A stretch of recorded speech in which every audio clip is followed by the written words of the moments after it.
Hi guys and welcome to Razon.com. This is Mohit Soni. What is in front of you again on our channel is the Kia Carens, one of our favorite MPVs in the Indian market. We love the Carens because the way it has been packaged. We've reviewed it time and again and we've told you all about it on our website, and we've made a lot of videos in Hindi and English about the Kia Carens. The reason why we like the Carens because it just comes together really well, right from the design to the number of airbags that are on offer. The focus on safety with the Kia Carens is extremely high, despite the fact that it doesn't score a 5-star, but it still gets a 3-star rating. And there are many reasons behind that doesn't happen, but we appreciate Kia's honest and focused approach towards safety in the Carens, because there's a lot to be shown on that aspect. Of course, for the year 2023 there's been a big change as well. The manuals have completely gone. They've been entirely replaced with IMTs, which was bound to happen someday because IMTs were introduced, they got popular, and they are meant to replace the manuals while maintaining the manual gearbox for obvious reasons. That is the variant strategy. The diesel, of course, is still continues with the Kia Carens. It's the most popular engine for the Carens as well.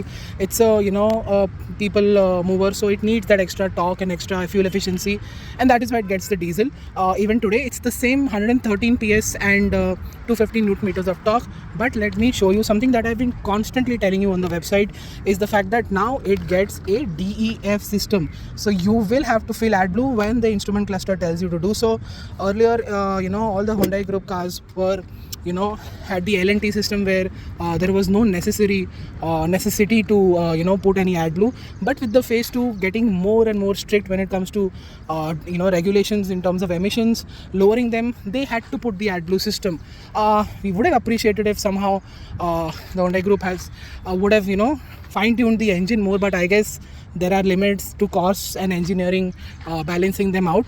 But these are the key highlights. No manual, only IMTs. Diesel is the same, but at the same time it gets the after exhaust treatment on offer, which is the AdBlue system, and the focus on safety continues. What is exactly on offer on the inside and outside, I'm going to brief you very shortly, because it is the same on the inside and outside. We've explained the varianting in detail on our website. The luxury and luxury O variants have been revised. The luxury plus, which we have here, hasn't been revised to a large extent, and there are hardly any features added in this. It's only in the luxury and luxury optional variant that there has been some addition and skipping of variants. So let's jump into the design. It still remains the same. It gets a very nice futuristic robotic face, which some people like a lot, some people don't. But I think, of course, watching it over almost 1.5 years or 2 years on the road, I think it's growing on me. I think the design is quite nice. Particularly happy with the side profile design here. Huge glass area, huge doors at the same time, so that proportion is always brilliant. We always tell you about it and nobody else tells you that. At the back, of course, there's a lot of metal and glass, but there is very little of in terms of tail lamp, and the LED bar strip is also a little slimmer. We expect it to be bit bigger. That is what my colleague said, and I agree with him that the tail lamp sections need to be more chunkier, the bar needs to be more thicker, to make people realize that people who are looking from the back should realize that this is a bigger car. It doesn't look like that, but with the metal and glass doing its job, we think a little bit of these LED lamps and bars can be stretched enough to make it look even better. And you get this IMT badge in the IMT. And we had driven the Carens, but in the diesel manual. Now we are driving the diesel IMT, so that this is the first time we are watching this. And one of the many party pieces, with all the 6 seats up, you still get a good amount of storage space. I think this is fantastic. If you have bags, if you can place them vertically, there is enough, as you can see, a very good amount of headroom for the bags. There is headroom for the passengers as well, so there is headroom for the bags as well. You can still keep 2 or 3 medium-sized bags in vertical format, and they will make life easier. You've got lights here as well, and you can flip the seats with just they are velcro as well. You can just flip it with this button here. As simple as that, it drops, and with the help of this you can pull it back, and so that's great. You've got hooks here, so you can put your groceries on a daily basis here as well to make things better. Last time I saw that feature was in the Volvo XC40 though, but in a put together in a different way. So Kia has a lot of things done on to make sure the family car is very family friendly indeed. And again, the blue interior and the beige seats all look really nice to me. One of the many reasons why we love it. Knee room is great, leg room is great, headroom is sufficient, and you've got the AC vents here. You've got the air purifier which is put into this here. Here they've given the same thing, but it could have been a dummy, but they made sure that it has a hook, it has net, and this one in fact becomes a tray to keep some stuff. Yes, that is it. So very neatly done to make sure that it doesn't look like a dummy of this. Of course, the sunroof is minimum, it's a smaller size unit, but it's been done to make sure that you get AC vents which are just like your home, and I think that's a brilliant thing to have in a family car. So everybody will be immediately understanding the fact that these are for the AC. They won't be dumbfounded by the fact that what is this actually doing on the roof. So that's great. The other thing is this variant gets sunshades, which is great. You don't get in certain luxury cars as well. You get a Bose sound system which is great but not excellent. I won't say it good and great, but it's great but not excellent. I think it's still quite a lot more than the other cars in this segment for sure. One flip, seat goes back, easy to get inside. I literally just got inside without any support, and as you can see, I will put the seat down again and show you that I can sit here quite well, and wouldn't mind sitting for quite some time here, but not for a really long time though. And you've got this armrest here for those passengers up front, and let me just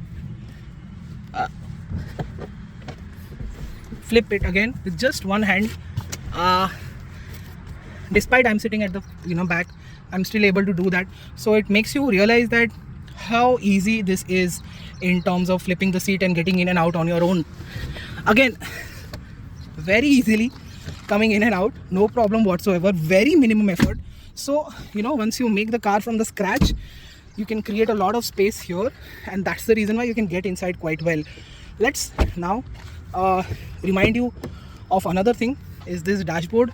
Denim blue steering wheel, denim blue dashboard, black inserts all around, and seats are still of course manually adjustable. Seat belts are also manually adjustable.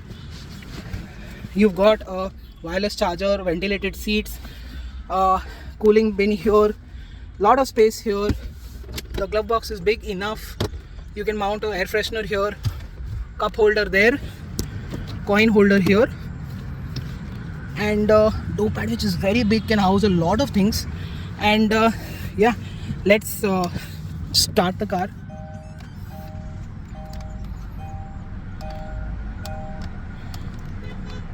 And show you that the instrument cluster still remains the same, and you've got this great screen here with a lot of features. Sadly, still no wireless Apple CarPlay or Android Auto on this car. The Kia Carens also has the usual set of features that it has earlier as well. You've got the valet mode, you've got a quiet mode. The Kia Connect has almost 40 plus features. There is the phone projection, but like I told you, no wireless Apple CarPlay or Android Auto. You've got voice memos, you've got voice commands, you've got map and navigation on offer. The climate settings are also can be changed from the inside. As you can see, there is the tunnel feature here for the AC climate control. You've got an air, so like I showed you in the back seat, there is the air purifier, and the touchscreen response, fonts, graphics, colors, everything is quite good. Slightly old school, but it's great for somebody, it's great for not for us, some people. I am somewhere in between, honestly. And this is the display function here. You can adjust the brightness from here. You can shut off the blue light filter, just like you can do it on screens and TV screens and mobile phones, to make sure that the blue light as it says, reduces eye strain by limiting the amount of blue light emitted when outside brightness is low. So that's quite nice. When you're driving a lot in the night, you should use that feature. And like I told you, the sound system, about the sound system as well, you've got these vehicle settings here, which shows the climate, lights, door adjustability, convenience features, wireless charger.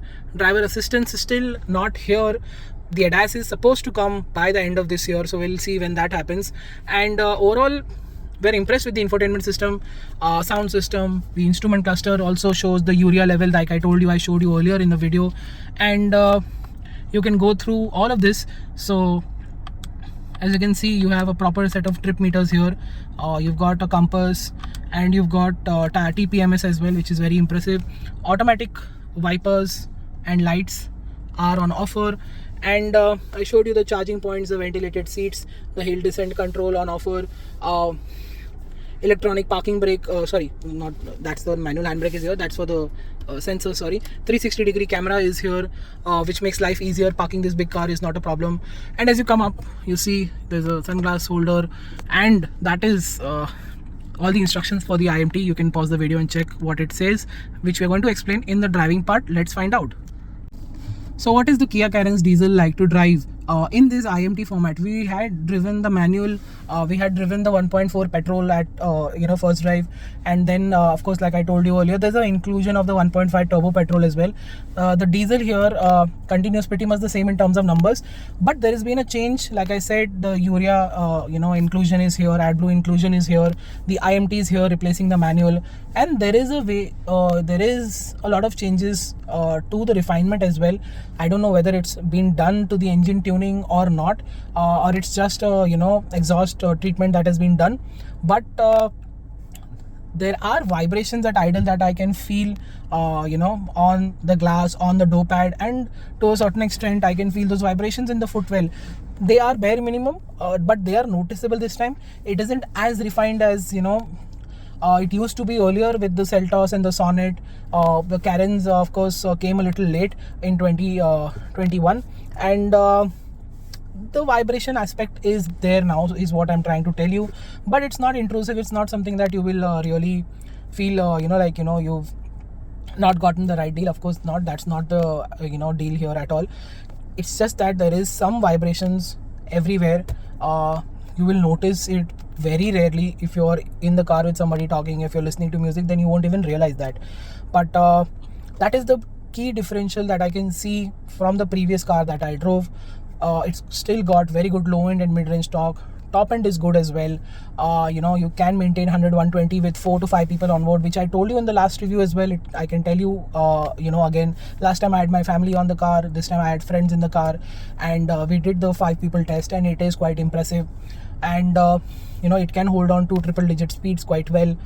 Apart from that, since there is no clutch, the gearbox is the only thing that I can tell you about.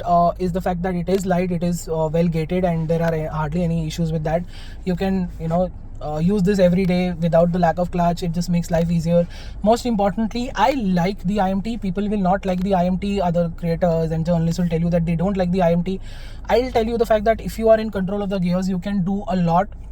You can have more control over the car. You can understand the car, and when you understand the car, you make the right decisions. So the IMT makes a lot of sense. I've been fascinated by this technology, ever since my earlier days before I was driving a car, because clutch was the only issue while learning how to drive. So I thought one day we could have a car without a clutch and just the manual gearbox, and I could have control over the cars. And that has happened after 20 years. So I think, that's the reason why I understand this technology so well. And kudos to the Hyundai Group making the IMT so good, and at least in here in the commuter space, the IMTs are fantastic. It makes a lot of sense for the enthusiasts, for everyday drivers. For the first time, the enthusiasts and the everyday drivers both will enjoy the convenience and the control that you get with the IMT. So we are really impressed with what the IMT has to offer. I personally like driving this one. I really appreciated the Seltos with the 1.5 IMT that I drove.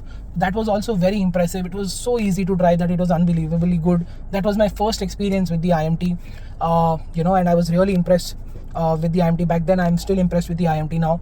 I just see myself driving this car every day, because it's just so good.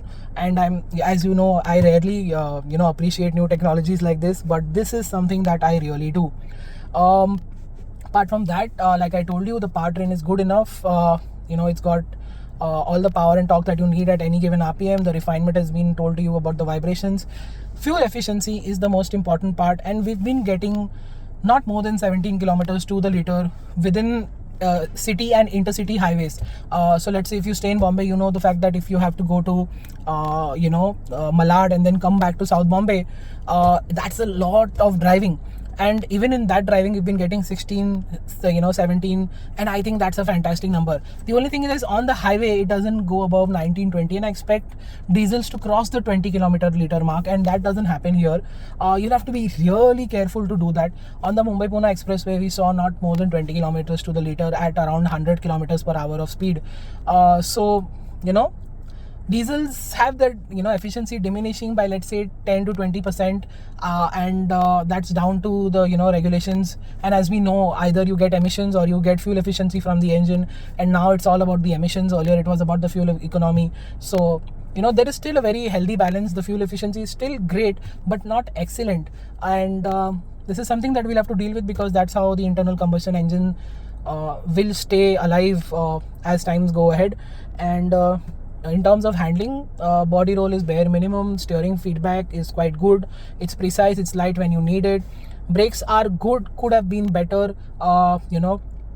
It's predictable when you're driving normally. If you're driving a little faster, you wish the brakes were a little bit more bigger and better in terms of performance.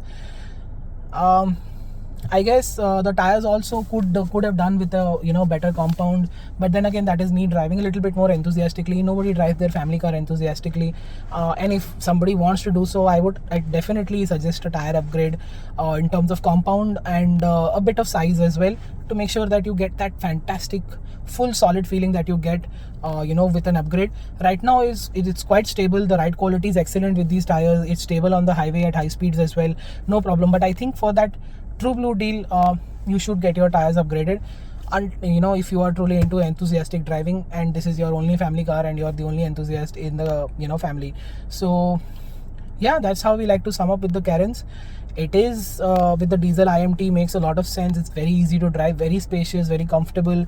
Kia's focus on safety is really high, with seat belts on 3-pointed seat belts on all seats, and 6 airbags, that's standard, which is obviously going to become a mandate in October. The pricing has gone up by, let's say, 2.5% to 5% on all variants, but you're still getting good value for your money. A very high quality car that is very refined, very easy to drive. The cabin is actually quite quiet, apart from the fact that the engine emits a little bit of vibration. So that makes the luxury experience that Kia wants to offer you quite authentic, and at this price point you don't get anything like this. This is a genuine Innova rival that I think that does really well. That's the reason why it's been doing extremely well. It is somewhere between the XL6 and the Innova, and it creates its own segment, and we're very happy to see that it's happening here with the Carens, and it is done right as well. So we can't recommend enough if you're looking for a 6-7 seater, slightly premium price, and there is only this option, and you should definitely get it if you are looking for something like this. Thank you so much for watching this video. Make sure you like, share and subscribe. Please follow us on our social media and website for everyday updates. Until then, goodbye.